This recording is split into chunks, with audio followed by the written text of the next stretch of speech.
இன்னைக்கு பொறுப்பு டிஜிபிக்கு பொறுப்பு டிஜிபி போட்டிருக்கிறாங்க. அதனால் யாருமே எஃப்ஐஆர் பதிவு செய்வதற்கு தயாராக இல்லை. இந்தியாவில் எங்கேயும் நடக்காத அநியாயம் இங்க நடக்குது. அதனால இவ்வளவு ஊழல் குற்றச்சாட்டு மட்டுமில்ல, டோசியர் கொடுத்து ப்ரூஃப் கொடுத்தும் கூட நான் எஃப்ஐஆர் போட மாட்டேன் என்று ஒற்றை கருத்துல எங்க தமிழகத்தினுடைய காவல்துறையினுடைய உயரதிகாரிகள் இருக்கிறாங்க. இதை நம்முடைய பத்திரிகை நண்பர்களுக்கு நாங்கள் உங்க கவனத்துக்கு கொண்டு வர்றோம்.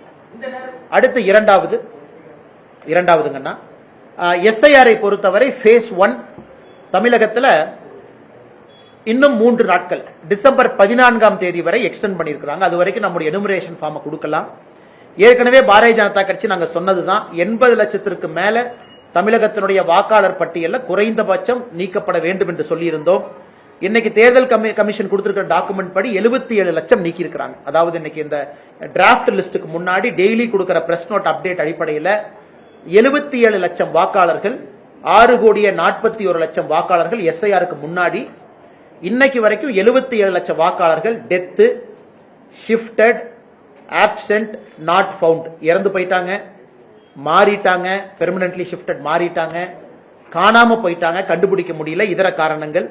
77 லட்சம். அப்ப நீங்க பாத்தீங்கன்னா தமிழகத்தில் கிட்டத்தட்ட 12%. ஒரு வாக்காளர் பட்டியலில் 12% வாக்காளர்கள் இன்னைக்கு வரைவு வாக்காளர் பட்டியலில் இல்லை என்பது ஒரு விதத்தில் பெரிய ஒரு ஆச்சரியம் மட்டுமல்ல, அதிர்ச்சியும் கூட. அப்படின்னா இந்த பட்டியலை வச்சுதான் நம்ம லோக்சபா தேர்தலையே சந்திச்சிருக்கிறோம்.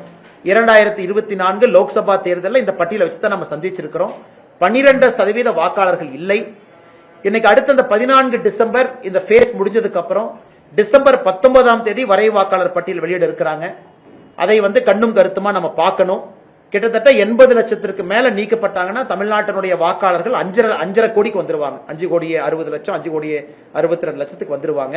இதுவும் கூட தமிழக மக்களுடைய கவனத்துக்கு நாங்கள் ஒரு அரசியல் கட்சியாக கொண்டு வருகின்றோம். எந்த அளவுக்கு வாக்காளர் பட்டியல் 2024 சரி பார்த்தாங்க, 2023 சரி பார்த்தாங்க, 2022 சரி பார்த்தாங்க, எல்லா வருஷமும் சரி பார்த்துக்கிட்டே இருக்கிறாங்க. அப்படி இருந்த இந்த எஸ்ஐஆர் இன்டென்சிவா பண்றதுனால 77 லட்சம் பேர் நீக்கப்பட்டிருக்கிறாங்க. இதை முதலமைச்சர் இதை புரிந்து கொள்ள வேண்டும். எஸ்ஐஆரை எதிர்க்கிறேன் முதலமைச்சர் சொல்லிக் கொண்டிருக்கின்றார்கள். 12%, 100 பேர் வாக்காளராக இருக்கக்கூடிய இடத்துல 12% வாக்காளர்கள் இன்னைக்கு நீக்கப்பட்டிருக்கின்றாங்கன்னா இந்த 2024 எஸ்எஸ்ஆர் சம்மரி ரோல்ல பெரிய தவறு நடந்திருக்குது. அது இன்னைக்கு எஸ்ஐஆர் மூலமாக சரி செய்யப்பட்டு கொண்டிருக்கிறது. அதனால் நிச்சயமாக இந்த எஸ்ஐஆர் முதல் கட்ட வெற்றி தான். முதல் கட்ட வெற்றி நம்ம பார்க்கிறோம். அடுத்து நடக்கக்கூடிய 2வது ஃபேஸ் 19 டிசம்பர்ல இருந்து ஜனவரி 19 வரைக்கும் நீக்கப்பட்டவங்க, தெரியாம நீக்கப்பட்டவங்க அல்லது தெரிஞ்சே இருக்கிறவங்க, objection period, claims and objection period, அதையும் கூட பாரதிய ஜனதா கட்சி மிக கம்பீரமாக அதை எடுத்து அதையும் கூட கவனத்துக்கு கொண்டு வருவோம். 2026 தேர்தலை பொறுத்தவரை சுத்தமான நியாயமான ஒரு தேர்தலாக அது நடத்தப்பட வேண்டும் என்பது எங்களுடைய நோக்கம். 3வது, நீதியரசர் திரு GR சுவாமிநாதன் அவர்களுடைய வழக்கு, அவர் நடத்தி கொண்டிருக்கக்கூடிய வழக்கு. இன்னைக்கு பாராளுமன்றத்தில் லோக்சபால இந்த ஜட்ஜஸ் என்கொயரி ஆக்ட் அதன் அடிப்படையில் 100 லோக்சபா எம்பி கையெழுத்து போட்டு கொடுத்தா இம்பீச்மெண்ட் ப்ராசஸ் ஆரம்பிக்கும். At least process will get started. இன்னைக்கு 120 பேர் கையெழுத்து போட்டு கொடுத்திருக்கிறாங்க. இன்னைக்கு பாராளுமன்றத்தில் நம்முடைய உள்துறை அமைச்சர் அமித்ஷா அவர்கள், தெற்கு தொகுதி எம்பி தேஜஸ்வி சூர்யா அவர்கள், நிறைய நம்முடைய மூத்த தலைவர்கள் எல்லாம் கோடிட்டு காட்டுறாங்க.